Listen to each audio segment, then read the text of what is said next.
What is up, my nerds? Welcome back. We're going to talk about timing.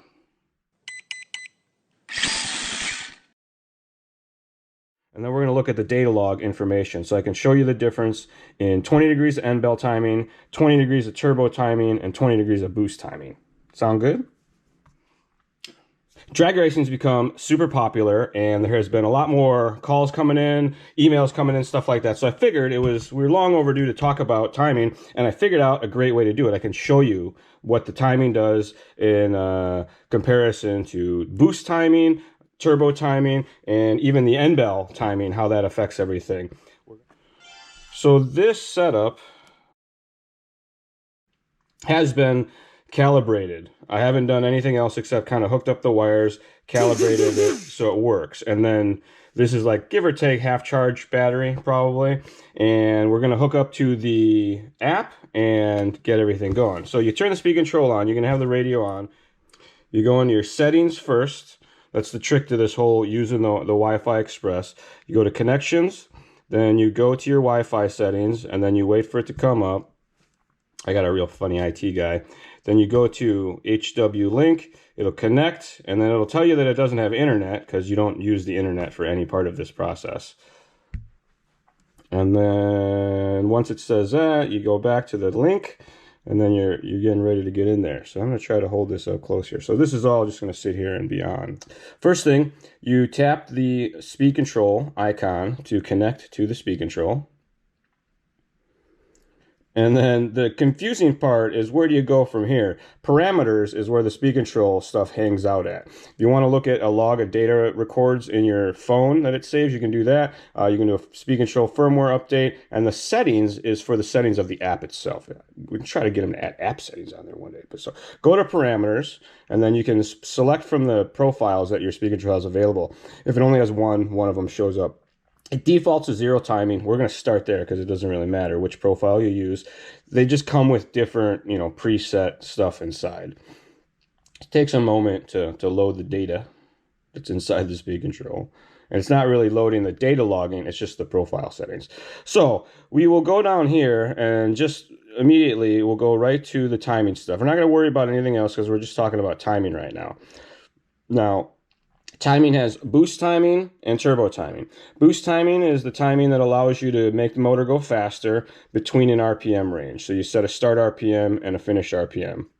Turbo timing makes the motor go faster after full throttle. So it kicks in after you get to full throttle, basically. So you're rolling through the throttle, click to full throttle, and that gives you the turbo. And the boost, as you're rolling through the throttle at whatever RPM it is, it'll start to kick in the timing and make it faster.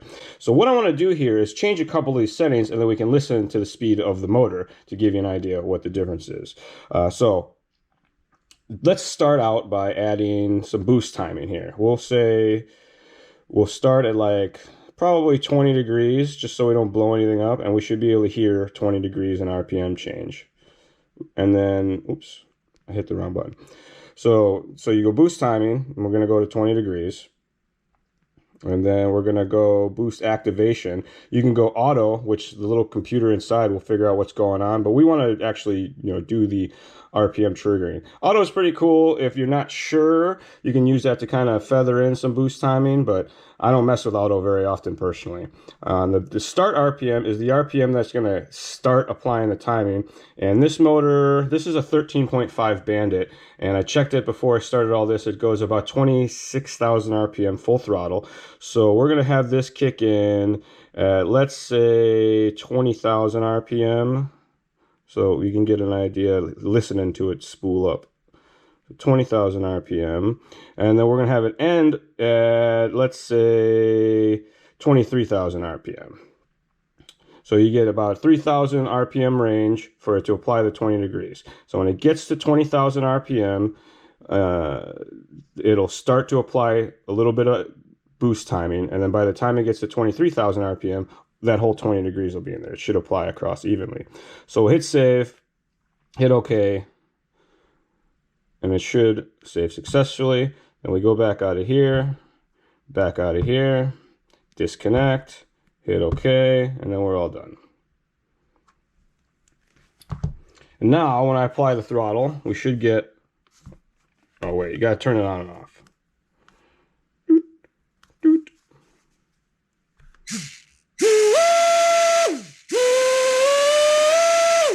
I don't know, you can hear it.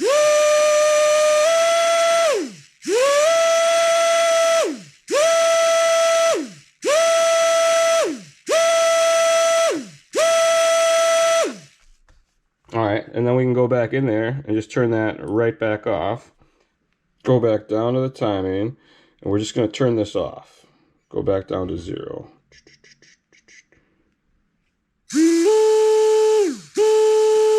So it's still going full throttle, but it's not getting that 20 degrees of timing. So that's the basics of what timing does. It makes the motor faster. You get wrapped up in which timing you're supposed to use. If you're going to use boost timing or if you're going to use turbo timing. And for the sake of drag racing, it's safer to start with using the turbo timing. And with boost, you can have it ramp in super fast, super hard, and you can have it happen before the motor's up to speed if you set the RPM range wrong. So it's a real guessing game on the RPM range that you're supposed to use. I tend to want to run the motor to get way past half RPM before you start hitting it with any, or half of its RPM before you start hitting it with any sort of electronic timing advance. And it's just more for safety. When you hit a motor with timing early on, sure, it'll run real fast, but that's when you get those real big current spikes and the heat and all the bad things that make the magical smoke come out of your electronics randomly. And then the turbo, because it's dependent on full throttle, you're never giving it timing unless you're all the way at full throttle, which can kind of be an easy way to work into using timing and stuff like that. And then there's also end bell timing. A lot of folks mess with that. And we're going to get a little deeper into that here in just a second. So let's jump back in here and see what this looks like when we turn the turbo on. So we go back to the link. People also ask, would they leave their Wi-Fi Express installed in their vehicle or any programming device? Me personally, I'm not a fan of it. It works okay. You're just having another device in there, and when an RC car goes south, it can go real south. So I'm not so much a fan of that. Well, same thing. We're going to jump into that same profile, so we're not making tons of changes here. We're just basically turning the timing on and off. And what we're going to do is set 20 degrees of turbo timing, and I can show you the difference in what the delays do with this, because this is where my jam is for drag racing. I tend to tune more with the turbo for the little bit of drag racing that I've done, only because you have a little bit more cool control over how it comes in as far as after full throttle stuff. Whereas the RPM, it's a little bit of a guessing game on the RPMs that you're doing. So we're going to do the same thing, 20 degrees of turbo timing, and you see the boost is still at 0. And then the turbo delay, that's how long after full throttle before it starts to kick in. So for the sake of example number 1, we're going to set this very long, half a second. And then the turbo increase rate is how quickly it feeds that turbo timing in. And you can have it from anywhere as 3 degrees per 0.1, 15, and then it gets faster and faster and faster. So the slowest, obviously, is going to be the lowest setting. We're going to set it to 3 degrees for every 1/10 of a second. So that'll go 3, 6, 9, so on and so forth. And then the decrease rate is kind of the same idea as the increase rate. It's how quickly it takes the timing away. And for drag racing, I like to leave this very slow so that it leaves the timing in the motor when you let off the throttle. That way, if you pedal or do anything like that, it's not having to ramp the timing back in. And for regular track applications, you're going to kind of play with this for how the high-speed drag brake works. When you're coming off timing, speeding that up or slowing that down affects your high-speed drag braking. So I like to leave it real slow for drag racing. So we'll turn this guy decrease rate all the way down, which is 3 per 1 second. Same thing. All right. So we got it set to turbo delay at 0.5. It feeds in 3 degrees every 1 second. It takes it away very slow as well. We're going to hit save, hit OK, get out of here and try this. And then, all right. So see how it feeds in? So I'll hold make sure I can get all the lights in there. Sorry. So I'm just going right to full throttle, and I'm trying to make this so you can see the light on the speed control. Sorry. But listen.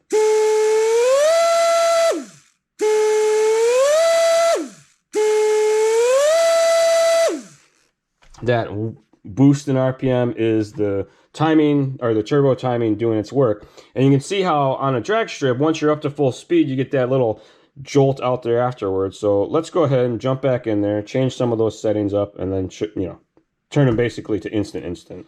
So when I first get to the track, I usually run whatever very low safe gearing that I'm going to run. It's tiny pinion gear, big spur gear. And then I start with pretty low turbo for the most part, just to make sure the car gets down the track. And then if, as things start to hook up, you can run almost all the turbo for the most part. It goes up to 64, I think, but that can be a little risky. So when you get into that, you're into the danger zone. All the timing stuff adds up. So if you're using boost and turbo, they add together, and that adds on to your end bell timing as well. So you got to be kind of careful. You can have too much timing real quick. So the increase, we're going to set that delay to 0.05 seconds, so half a tenth, and we're going to set the increase rate all the way up to 30 degrees for every 1/10 of a second. And you can do instant. When the car's real good, you'll end up using, as soon as you get to full throttle, it's dumping all that timing in there. And in that regard, it kind of works like the boost, because you're hitting it with the timing as soon as you get to full throttle, and sometimes the motor's not up to speed yet. But when the car's real good and all that stuff's working, that's when you can start to do that. But so save that, hit OK. We all know how this works. So now listen. It still has a little bit of a delay, but it's pretty quick. You get the idea. Well, hopefully that helps clarify a little bit about the mystery of turbo and boost. And we're going to move on to the end bell timing now. So to get this all kind of back to sane again, I'm going to jump in and I'm going to turn all of this timing kind of back off for safety, so that when we're messing with the motor, you get a good idea what's going on. And this will be real quick and easy, don't worry. Much less confusing, hopefully. So that's back to zero timing. Now, on the back of the motor, there is a screw. It's in the center. That'll adjust your timing. You loosen that guy. And then there's numbers on the back of the motor here. 50 and 20. More timing, more RPM. Less timing, less RPM. So let's see if we can break this. The first time is always pretty hard to move these guys, it seems like. Oh, that's not bad. Turn it all the way down and then run it again.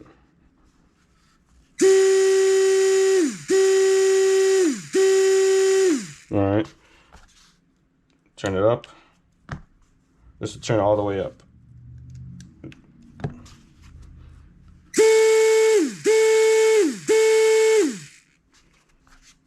And now I'm going to set it all the way back down, because that's where I want to run this guy. For the most part, especially on my drag race setups, most of my race setups, I'll start with the end bell timing turned down. For folks that I get them set up as well, if they give me their stuff and tell me what to do, I say turn your end bell timing down. It slows the motor down a little bit, lowers overall current, lowers the start RPM of the motor as well. That's a big thing. A lot of people think turning the timing up or down affects the torque, and more than anything else, I mean it does obviously, but more than anything else, it affects the start RPM of the motor. So the less timing you have on the end bell of the motor, the slower the motor can start, I guess, is the simple way to look at it. So with that, we should be able, we're going to cycle the power once, and then we're going to look at the data log information, so I can show you the difference in 20 degrees of end bell timing, 20 degrees of turbo timing, and 20 degrees of boost timing. Sound good? All right. Now this all is very, very unscientific testing. I'm using a half-charged little, receiver battery pack practically. The end bell is currently set to right at 20 degrees, and we're going to run at full throttle, and then we're going to look at the data log that the speed control gets to see what the RPM is. So here we go. 1,000, 2, 1,003. All right, so that got us to 22,900 RPM with the end bell turned all the way down. 22,900. I'm going to write that down. And now I'm going to turn the end bell up 20 degrees. So there's a 5, that's 10. So each one of these is 10. The big lines are 10 degrees. So from 20 to there is 30. Then from there to there is 40. And the last one's 50. So this is with 40 degrees of end bell timing. Now, again, very, very rudimentary way of doing this. Turn the end bell timing up, cycle the power on the speed control, turn it back on, and do the run. And that gets us to almost 26,000 RPM. We're going to call that 26,000 because it's 25,994. So for 20 degrees, we got give or take 3,000 RPM-ish. Something, you know, round numbers here, people. Okay, so that, we're going to turn the end bell timing back down and then try 20 degrees. So just to make sure, I went and ran it with the timing turned down, reconnected, and we're back right around, you know, 22,800, 900 RPM, somewhere in there. So it's pretty close to the same start, or same low end bell timing mark that we were before. Close enough anyway. So now we're going to go boost timing, 20 degrees. And to make sure we're getting all of it, we're going to start it a little bit lower at, let's say, 18,000 RPM and have it feed all of it in by 20,000 RPM. Hit save and the only downside of this is that we'll be slowly draining this battery through this process. So each test gets a little bit lower, but I mean, there's lots of downsides to this method of testing. And we get to 25,453. It's a pretty similar gain, you know, a give or take. Or my calculator's in my phone. So with the end bells, give or take 3,100, 3,000 RPM. This is about 2,600 RPM. And again, as this battery dies, this is a terrible test, but you guys are getting a basic picture of what's happening here. And so we'll go back in and we'll just turn the boost timing back off. And we will do turbo timing in 20 degrees. And I mean, more so probably with the end bell timing, with the mechanical adjustment, I may have given it more than the equivalent 20 degrees here. Because the numbers that are in here, you know, it's not to say that they're a legitimate 20 degrees in the world of physics and math. It's just a number that makes the settings make sense. So we got 20 degrees, instant, save. Okay. And away we go.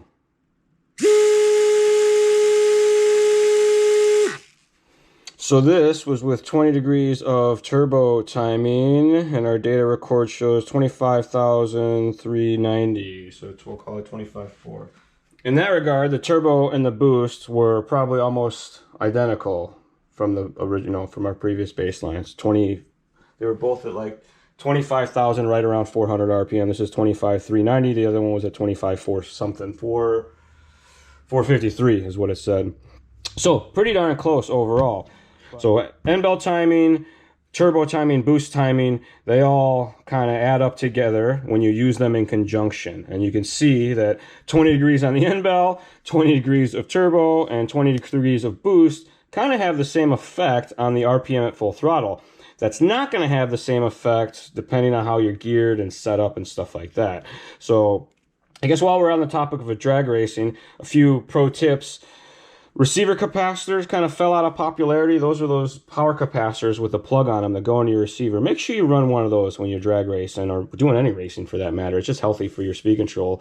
Keeps the BEC alive, keeps the receivers alive, keeps the servos healthy, helps everything kind of do its job. The other one is, especially in drag racing, turn the brakes down if you can. I mean, you have to.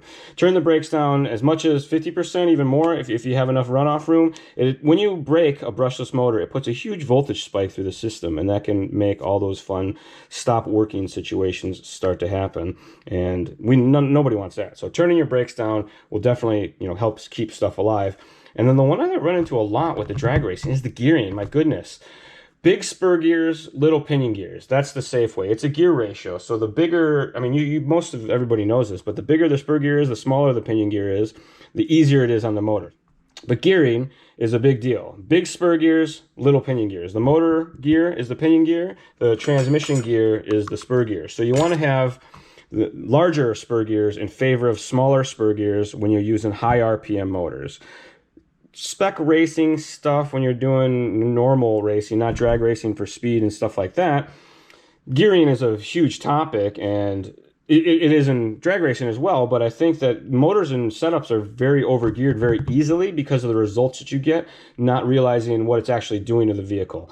The short duration runs of drag racing, the differences in burnouts and traction and setup and conditions make it real easy to have a motor overgeared. So start out with pinion gears in the teens, low teens, maybe a 12 or a 13 if you can, and like the 86, 87 size spur gears if you're using the 42 pitch stuff. On my own drag rig, I switched over to 32 pitch and I run like a 56 or a 54 and like a 12 or an 11 type pinion gear just to get the pinion and the spur ratio real far apart. Reason being is the runs are so short in drag racing that you're actually putting a lot of current load through the whole vehicle, and that gear ratio is much like the end bell timing. If you were to do these same type of tests and throw in a pinion gear change in there, maybe 1 or 2 teeth, maybe less, would have the same effect on the wheel RPM. So let's break that down a little bit. 20 degrees of turbo would make the wheels go this much faster. 20 degrees of boost would make the wheels go this much faster. 20 degrees of end bell timing would make the wheels go that much faster. That's a lot of adjustment. 20 degrees is a pretty huge step. Maybe 1 tooth will make the wheels go even faster than that. So gearing ratios are a big deal. So start out with real small pinion gears, make real small changes, and try to stick to the larger size spur gears. That helps keep stuff alive a lot longer. And this is kind of true for speedrun cars, not just drag racers. Same thing kind of applies. The torque load on the motor, the gear load, if you will, has the biggest effect on the temps. So if the motor has an easy time getting up to speed, that'll be fine. It's way harder to have problems from having a motor, what I would say under geared, too small of a pinion gear, and over revving than it is to have a motor over geared and over amping and making things overheat, stuff like that. That is a lot of rambling. I'm sure a bunch of that didn't make any sense. Maybe I got some of it wrong.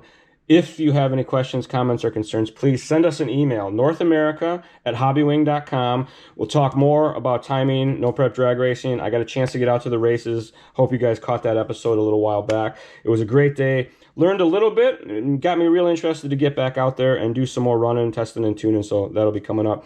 For this test, I should say a disclaimer, you never want to sit around and run your motor, full throttle like that. It's bad. It's very, very bad, but I used the lowest RPM motor in the range, a 13.5 Bandit that has the high torque rotors in them, and I used a half-charged, very small capacity 2-cell to avoid any catastrophes. So still not ideal. It's 22,000, 26,000 RPM is where we're at for most of this, so not going to cause any damage. But not a recommended way to do your timing testing, of course. I'm just doing this as an example, and if I break this stuff, it's okay.